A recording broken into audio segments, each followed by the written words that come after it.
அனைத்துலக உயிரோடை தமிழ் ILC தமிழ் உயிரோடை தமிழில் அன்பர்களே, உலக நகர்வுகள் வாரந்தோறும் ஒவ்வொரு செவ்வாய் உயிரோடை தமிழில் இடம்பெறும் உலக நகர்வுகள் நிகழ்ச்சியில் இணைந்திருக்கிறீர்கள்.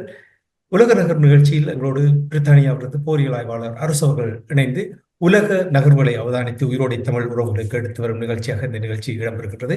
இதே கலையத்தில் எங்களோடு அரசு அவர்கள் இணைந்திருக்கிறார். வணக்கம் அரசு அவர்களே. வணக்கம் ராஜானி. அனைத்துலக உயிரோடை தமிழ் உறவுகளுக்கு அன்பு கலந்த வணக்கம். உங்களுக்கும் வணக்கத்தை தெரிவித்துக் கொண்டு இன்றைய உலக நகர்வு நிகழ்ச்சியில் இஸ்ரேல் பாலஸ்தீனத்துக்கு இடையிலான போர் தொடர்பான விடயங்களை நாங்கள் பார்ப்போம். முதலில் குறிப்பாக செங்கடலில் அமெரிக்காவுடைய விமானம், போர் விமானம் ஒன்று சுட்டு வீழ்த்தப்பட்டதாக, ஃப்ரெண்ட்லி ஃபயர் என்று சொல்வார்கள், அப்படி நடந்ததாக கூறப்படுகின்றது. விமானம் சுட்டு வீழ்த்தியது தொடர்பாக என்ன அறிந்தீர்கள் என்று கூற முடியும்? என்னென்று சொன்னால், ஏமனின் ஹூதிஸ் அமைப்பினருக்கும் இஸ்ரேலுக்கும் இடையிலான மோதல்கள் கடுமையாக வலுத்துக் கொண்டு வருகின்றது. ஹூதிஸ் அமைப்பினரின் நவீன தொழில்நுட்ப ஏவுகணைகளை இஸ்ரேலின் அரோ வான் எதிர்ப்பு ஏவுகணையாக இருக்கலாம், அல்லது டேவிட் ஸ்லிங்காக இருக்கலாம், இவற்றாலும் அயன் டோமாக இருக்கலாம், இவற்றாலும் தடுக்க முடியாத ஒரு நிலை. இந்த நிலையில் தான் இஸ்ரேல் அண்மையில் ஏமன் மீது ஒரு பெரும் தாக்குதலை நடத்தியிருந்தது, வான் தாக்குதலை. அதன் பின்னர் பிரித்தானியாவும் அமெரிக்காவும் இணைந்து நடத்தியிருந்தன. அவர்கள், நான் நினைக்கிறேன், வியாழக்கிழமை வெள்ளிக்கிழமை அளவில் ஒரு கடும் தாக்குதலை மேற்கொண்டிருந்தார்கள். தலைநகர் பகுதி மீதும் அவர்களின் துறைமுக பகுதி மீதும் நடைபெற்றிருந்தது. அதாவது அமெரிக்காவின் USS ஹாரி எஸ் ட்ரூமன் என்ற விமானம் தாங்கி கப்பல், அதற்கு உதவியாக இருந்த USS ஜெட்டிபர்க் என்ற டிஸ்ட்ரோயர் கப்பல் என்பனதான் இந்த தாக்குதலில் ஈடுபட்டிருந்தன. இந்த விமானம் தாங்கி கப்பலில் இருந்து புறப்பட்டு சென்ற F-18 ஹொனட் ரக விமானங்கள் தான் தாக்குதலையும் நடத்தியிருந்தன. அதன் பிற்பாடு ஞாயிற்றுக்கிழமை அளவில் அமெரிக்கா ஒரு தகவலை வெளியிட்டிருக்கிறது. செங்கடல் பகுதியில் தங்கள் F-18 ரக விமானம் வீழ்ந்து நொறுங்கியதாகவும், அதன் 2 விமானிகளில் ஒருவர் காயமடைந்ததாகவும், ஆனால் இருவரும் உயிருடன் மீட்கப்பட்டிருக்கிறதாகவும் கூறியிருக்கிறார்கள். இந்த விமானத்தை USS ஜெட்டிபர்க் என்ற டிஸ்ட்ரோயர் கப்பலில் இருந்து ஏவப்பட்ட ஏவுகணை தான் தாக்கியதாக அவர்கள் கூறுகிறார்கள். ஆனால் ஹூதிஸ் அமைப்பினரின் படைத்துறை பேச்சாளர் பிரிகேடியர் யாகா சாரி ஒன்றை கூறியிருக்கிறார். அமெரிக்காவின் மத்திய கட்டளை பீடம் உண்மைகளை சொல்ல வேண்டும் என்று சொல்லியும், அந்த விமானத்தை தாங்கள் சுட்டு வீழ்த்தியதாகத்தான் அவர்கள் கூறுகிறார்கள். அப்ப இது யார் எதை கூறுகிறார்கள் என்றதை எந்த ஒரு நிறுவனத்தாலும் உறுதிப்படுத்த முடியவில்லை. ஆனால் அமெரிக்காவை பொறுத்தவரையில் இது, அதாவது தாக்குதலை மேற்கொண்ட பிற்பாடு இந்த விமானம் வீழ்ந்தது என்பது அதுவும் செங்கடல் பகுதியில் வீழ்ந்தது என்பது ஒரு கேள்விக்குறியான விடயமாகத்தான் இருக்கின்றது. என்னென்று சொன்னால், இந்த விமானங்கள் உண்மையில் செங்கடல் பகுதியில் இருந்து சென்று தாக்கியனவா, அதற்கு அப்பால் இருந்தும் சென்று தாக்கியனவா என்ற கேள்விகளும் எழுகின்றன. கிட்டத்தட்ட $55 மில்லியன் பெறுமதியான இந்த விமானத்தின் இழப்பு என்பது அமெரிக்காவின் நிதி நிலைமையை பொறுத்தவரையில் இது பெரிய இழப்பாக இல்லாவிட்டாலும், இப்ப இந்த விமானத்தின் இழப்பு F-18 என்றது நவீன ரக விமானத்தின் இழப்பு என்பது அமெரிக்காவுக்கு அந்த படைத்துறை தொழில்நுட்ப ரீதியாக உலகத்தில் அதுவும் உண்மையில் சுட்டு வீழ்த்தி இருந்தால் அது ஒரு மிகப்பெரிய ஒரு கேள்விக்குறியாக இருக்கும். எதிர்காலத்தில் இடம்பெறுகின்ற வான் தாக்குதல்கள் குறித்து அது பிரித்தானியாவும் அது தொடர்பில் சிந்திக்க வேண்டிய ஒரு நிலை ஏற்படும். என்னென்று சொன்னால், இப்ப ஹூதிஸ் அமைப்பினை பொறுத்தவரையில் அவர்கள் நவீன தொழில்நுட்ப ஏவுகணைகளை பயன்படுத்தி வருகிறார்கள் என்பது தெளிவானது ஒன்று. அப்ப உண்மையில் அந்த ஏவுகணைகள் நேட்டோவின் அத்தனை வான் பாதுகாப்பு பொறிமுறைகளையும் கடந்து சென்று வீழ்ந்து வெடிக்கிறது என்று சொன்னால், வானை நோக்கி ஏவுகின்ற ஏவுகணைகளும் அவர்களிடம் அந்த வல்லமையில் இருக்கலாம் என்ற சந்தேகங்களும் தான் எழுகின்றது.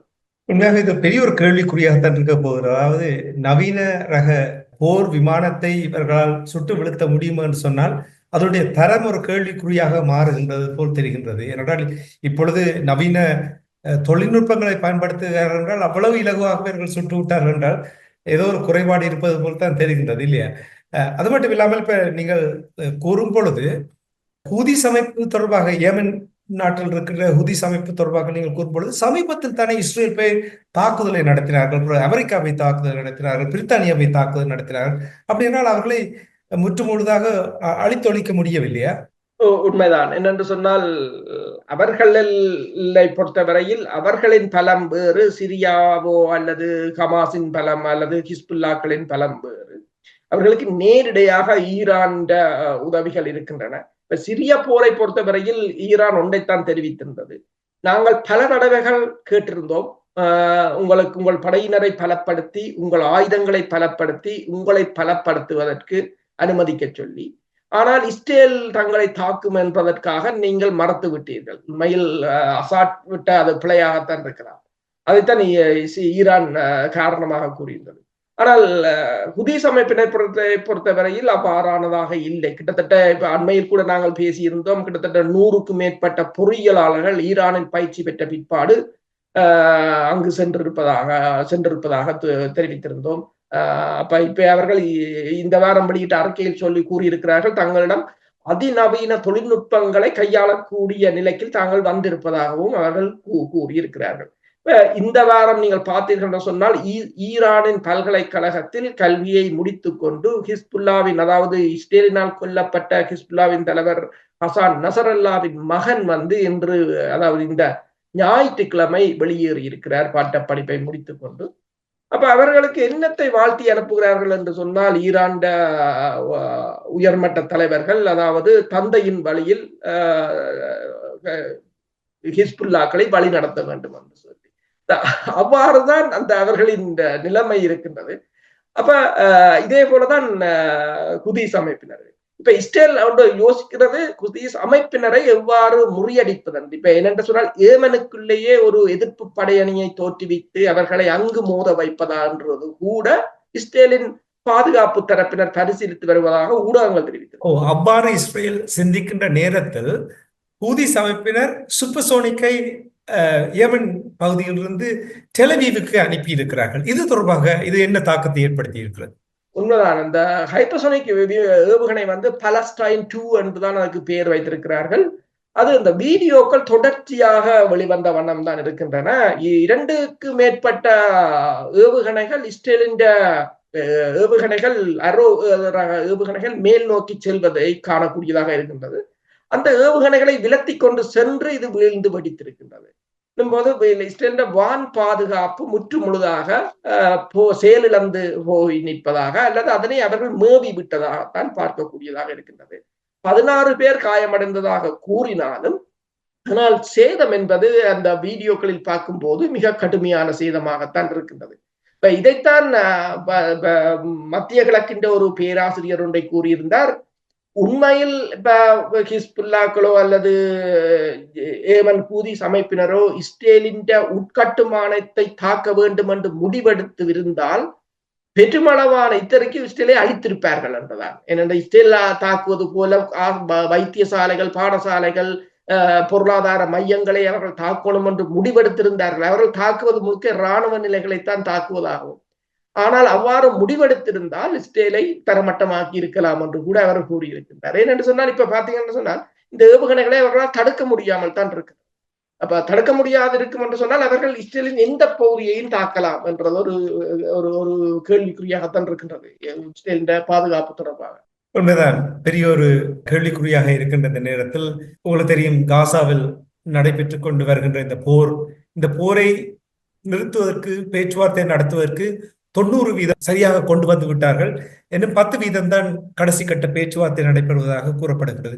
இது எவ்வளவு சாத்தியம்? இதற்கு முதல் கிட்டத்தட்ட 3 தடவைகள் ஐநாவில் கொண்டு வந்தார்கள், அங்கே வைத்து வீட்டோ பண்ணினார்கள், முழு ஆதரவையும் வழங்கினார்கள். ஆனால் ஒன்றுமே சரியாக நடைமுறைப்படுத்த முடியவில்லை. தொடர்ந்தும் அங்கே போர் நடந்து கொண்டிருக்கிறது. இது எவ்வளவு சாத்தியம்? இந்த போர் நிறுத்தம் இது ஒரு நிரந்தர போர் நிறுத்தத்துக்கு வழிவகுக்குமா? எவ்வாறான நிலைமையை நீங்கள் அவதானிக்கிறீர்கள்? உண்மைதான். என்னென்று சொன்னால், இஸ்ரேல் இது தொடர்பாக பேசிக் கொண்டிருக்கிறது. ஹமாஸும் அறிக்கையை விட்டிருக்கிறார்கள், போர் நிறுத்தம் தொடர்பாக பேச்சுக்கள் இடம்பெற்றுக் கொண்டிருக்கிறது என்று சொல்லி. ஆனால் மறுபலமாக நீங்கள் பார்த்தீர்கள் என்று சொன்னால் தாக்குதல்கள் அங்கு தொடர்ந்த வண்ணம் தான் இருக்கின்றன. ஞாயிற்றுக்கிழமையும் ஹமல் அட்வன் என்ற வைத்தியசாலை மீது இஸ்ரேல் மேற்கொண்ட தாக்குதலில் கிட்டத்தட்ட 37 பேர் கொல்லப்பட்டிருப்பதாகவும், காசாவின் வைத்திய நிர்வாகத்துறை வந்து ஐக்கிய நாடுகள் சபையின் உலக சுகாதார நிறுவனம் WHO அழைப்பு விடுத்திருக்கிறது. ஒரு கால் வந்து இந்த வைத்தியசாலையை பார்வையிடுமாறு. இந்த வைத்தியசாலை மீதான தாக்குதல்கள், இஸ்ரேல் மீதான இன அழிப்புக்கு இஸ்ரேல், அமெரிக்கா, பிரித்தானியா, பிரான்ஸ், ஜெர்மன் ஆகிய நாடுகள் பொறுப்பேற்க வேண்டும் இந்த இனப்படுகொலையில் என்றும் அந்த அறிக்கையில் தெரிவித்திருக்கிறார்கள். இப்ப இதுக்கு முன்னுக்கு நீங்கள் பார்த்தீர்கள் என்று சொன்னால் கிட்டத்தட்ட அதாவது வாஷிங்டனை தளமாக கொண்ட அனைத்துலக மனித உரிமைகள் கண்காணிப்பகம் ஒன்றை கூறியிருக்கின்றது. காசாவில் உள்ள மக்களுக்கான குடிநீர் விநியோகத்தை இஸ்ரேல் வேண்டுமென்றே தடை செய்து இருக்கிறது என்று சொல்லியும், அது ஒரு இனப்படுகொலை என்றும் கிட்டத்தட்ட 184 பக்க அறிக்கையை ஒன்றை கடந்த வியாழக்கிழமை அவர்கள் வெளியிட்டிருக்கிறார்கள்.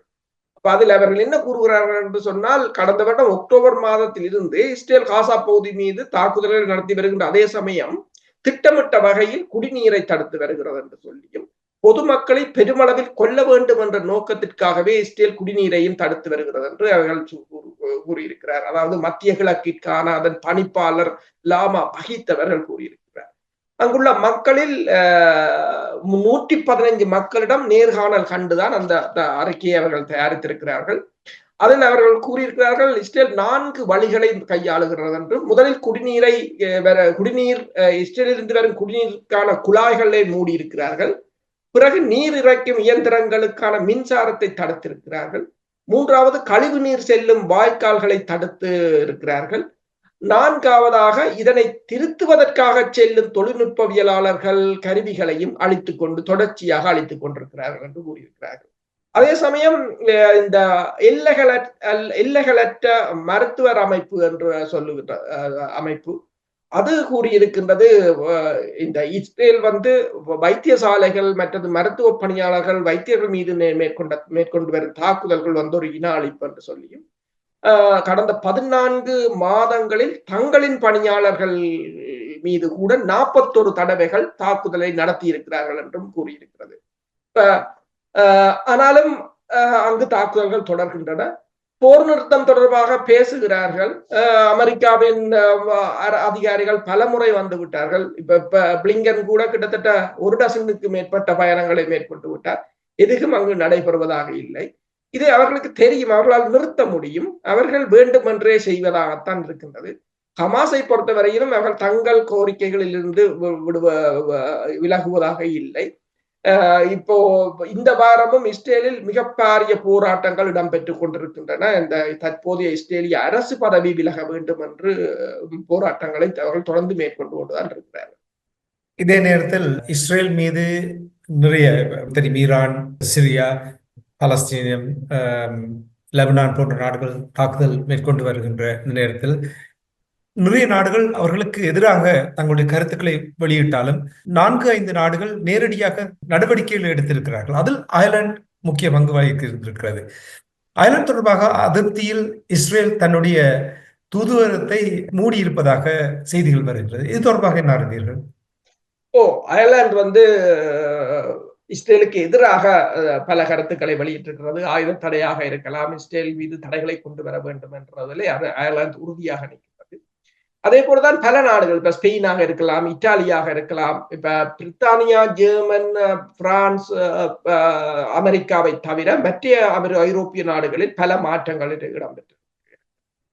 அப்ப இஸ்ரேல் வந்து இதை அயர்லாந்துக்கு ஒரு அயர்லாந்து மீதான நடவடிக்கையை ஏனைய ஐரோப்பிய நாடுகளுக்கு ஒரு பாடமாக இருக்கட்டும் என்ற முறையில் தான் செய்திருக்கிறார்கள். அதாவது அங்கிருக்கின்ற அயர்லாந்தில் இருக்கின்ற தூதரகத்தை மூடி இருக்கிறார்கள் அயர்லாந்தின் நடவடிக்கைக்கு எதிராக. ஆனால் அதற்கு அயர்லாந்து ஒன்றை கூறியிருக்கிறது, நீங்கள் தூதரகத்தை மூடினாலும் தங்களின் போக்குகளில் மாற்றம் ஏற்பட போவதில்லை என்ற தான் அவர்கள் கூறியிருக்கிறார்கள். என்றால் இந்த இனப்படுகொலை, இவர்கள் மேற்கொண்டு வருகின்ற இனப்படுகொலையை அல்லது பொதுமக்கள் மீதான தாக்குதலை இஸ்ரேல் நிறுத்த வேண்டும், உடனடியான போர் நிறுத்தத்துக்கு செல்ல வேண்டும் என்று கூறினார். அதே ஒரு நிலையை ஏனைய ஐரோப்பிய நாடுகளும் தீவிரமாக பின்பற்றுமாக இருந்தால், இப்ப ஸ்பெயினை பொறுத்தவரையிலும் அவ்வாறுதான் இருக்கிறது, இத்தாலியும் அவ்வாறுதான் இருக்கு. இவ்வாறு இந்த ஏனைய நாடுகளும் பின்பற்றுமாக இருந்தால் இது உண்மையில் இந்த போரை நிறுத்துவதற்கான ஒரு அழுத்தத்தை அவர்களால் கொடுக்க முடியும். அதனால் அதனை அவர்கள் செய்யவில்லை. எனவேதான் காசாவின் மருத்துவ அதாவது சுகாதார அமைச்சகம் ஒன்றை கூறியிருக்கின்றது. இந்த படுகொலையில் அவர்கள் பட்டியலிட்டிருக்கிறார்கள். அமெரிக்கா, பிரித்தானியா, பிரான்ஸ், ஜெர்மனி, இஸ்ரேல் என்று இந்த 5 நாடுகளும் தான் இந்த இனப்படுகொலையில் முக்கிய பங்காளிகள் என்று அவர்கள் காட்டியிருப்பது மட்டுமல்லாது ஐக்கிய நாடுகள் சபை நேரடியாக அதை பார்வையிட வேண்டும் என்று. ஆனால் அவர்கள் பாவங்கள், அவர்கள் என்ன செய்வார்கள்? அவர்களையே கொல்லுகிறார்கள். ஐக்கிய நாடுகள் சபையின் செயலாளர் நாயகத்துக்கே தடை விதிக்கப்பட்டிருக்கிறது. அவர் போக முடியாது. பிறகு அவர்களை கூப்பிட்டு என்ன பண்ண முடியும் என்பதுதான் இங்க இருக்கு கேள்வியாக இருக்கு. இதே நேரத்தில் ஹிஸ்புல்லா, லெபனானில் உள்ள ஹிஸ்புல்லாவுக்கும் இஸ்ரேலுக்கும் இடையிலான போர் தொடர்பான என்ன நிலைமை இப்பொழுது? அவர்கள் இந்த போர் நிறுத்தம் நடைமுறையில் இருக்கின்றது. ஆனால் இஸ்ரேல் தெற்கு லெபனான் மீது தாக்குதல்களை நடத்தி கொண்டுதான் இருக்கின்றது, மட்டுப்படுத்தப்பட்ட அளவில். லெபனான் ஹிஸ்புல்லாக்களும் அந்த பகுதியில் இருந்து ஆற்றுக்கு அப்பால் அவர்கள் சென்றதாக தெரியவில்லை. இப்போது இஸ்ரேலிய அமைச்சர் ஒன்றை கூறியிருக்கின்றார், ஹிஸ்புல்லாக்கள் முற்றாக வெளியேறாது விட்டால் தாங்கள் மீண்டும் போரை தொடங்குவோம். ஆனால் இஸ்ரேலை பொறுத்தவரையில் தற்போதைய நிலையில் முதலில் அவர்கள் ஹிஸ்புல்லாக்களை கடுமையாக பலவீனப்படுத்த முயற்சித்தார்கள். தலைமை பீடங்களை அளித்தார்கள். அதன் பிற்பாடு அந்த பேஜர் குண்டுவெடிப்பாக இருக்கலாம், பெரும் வான் தாக்குதலை நடத்தினார்கள். அதன் பிற்பாடு ஒரு தரை வழி தாக்குதல்களை ஆரம்பித்தார்கள். ஆனால் பெருமளவில் வெற்றி அளிக்கவில்லை. எனவேதான் அவர்கள் அதை ஒரு முடிவுக்கு கொண்டு வந்திருந்தார்கள். இப்ப பாத்தீங்கன்னு சொன்னால் இஸ்ரேலிய பத்திரிகையின் தகவல்களின் அடிப்படையில் கூட அதாவது 162வது பிரிகேட் இஸ்ரேல் பிரிகேட் கிட்டத்தட்ட அந்த பிரிகேட்ல மட்டும் 235 பேர் கடந்த 14 மாதங்களில் கொல்லப்பட்டிருக்கிறார்கள் என்றும் 5000க்கு மேற்பட்டவர்கள் காயமடைந்திருக்கிறார்கள் என்றும், காயமடைந்த கொல்லப்பட்டவர்களில் பிரிகேட் கொமாண்டர்ஸ் 2 பேர் என்று சொல்லி, அதில் 401வது கவச படையணியின் கட்டளை தளபதியும் கொல்லப்பட்டிருப்பதாகத்தான் கூறப்படுகின்றன. பல விடயங்களை அவர்கள் மறைக்கிறார்கள் என்பது தெளிவாக தெரிகின்றது. பெருமளவான இஸ்ரேலிய இராணுவத்தில் இருந்து தப்பி ஓடுவதாகவும் கூறுகிறார்கள். அதே போல இராணுவத்துக்கு ஆட்களை சேர்ப்பதும் பிரச்சனையாக இருப்பது. அதே நேரம் இஸ்ரேல் ஒன்றை கூறியிருக்கிறார்கள், தாங்கள் மேலும் 2 பிரிகேட் படையணிகளை புதிதாக இணைக்கப் போவதாகவும் கூறியிருக்கிறார்கள். போது அந்த போரை பொறுத்தவரையில் இஸ்ரேல் எதிர்பார்த்த அளவுக்கு செல்லவில்லை என்ற நிலையில் தான் இந்த ஹிஸ்புல்லாக்களுடனான இந்த போர் நிறுத்தத்தை ஒரு மட்டுப்படுத்தப்பட்ட அளவில் இருதரப்பும் பேணுகிறார். சிறப்பு. இன்றைய உலக நகர்வு நிகழ்ச்சியில் இணைந்து இஸ்ரேல், பலஸ்தீனியம், ஹூதிஸ், ஹிஸ்புல்லா, இஸ்ரேல் இவர்களுக்கு இடையிலான போர் தொடர்பான விடயங்களை உங்களுடைய தமிழ் உறவுகளுக்கு எடுத்து வந்தமைக்காக அன்பர்கள் சார்பாக நன்றி கூறிக்கொண்டு மீண்டும் இன்னும் ஒரு நிகழ்ச்சியில் இணைந்திருப்போம். அதுவரைக்கும் நன்றி, வணக்கம். நன்றி, வணக்கம். எமது பார்வையாளர்களுக்கு வணக்கம். மக்களின் குரலாய் ஓங்கி ஒலிக்கும் இலக்கு மின்னிதழ் மற்றும் உயிரோடை தமிழ் வானொலி ஆகிய இவ்விரு ஊடகங்களும் உங்களைப் போன்ற எமது நேயர்கள், நண்பர்களின் ஆதரவிலேயே இயங்கி வருகின்றன. மிக குறைந்த வளங்களுடன் பல இடர்கள் மற்றும் தடைகளை தாண்டி பயணிக்கும் எமது ஊடகங்களின் பணிகள் மேலும் வளர உங்களால் முடிந்த நிதியுதவியை வழங்கி இன்னும் காத்திரமான செயற்பாடுகளை முன்னெடுக்க உதவுமாறு மிகவும் பணிவன்புடன் வேண்டி நிற்கின்றோம். உங்கள் பங்களிப்பு உங்களின் உரிமை குரலாய் ஓங்கி ஒலிக்கும். நன்றி.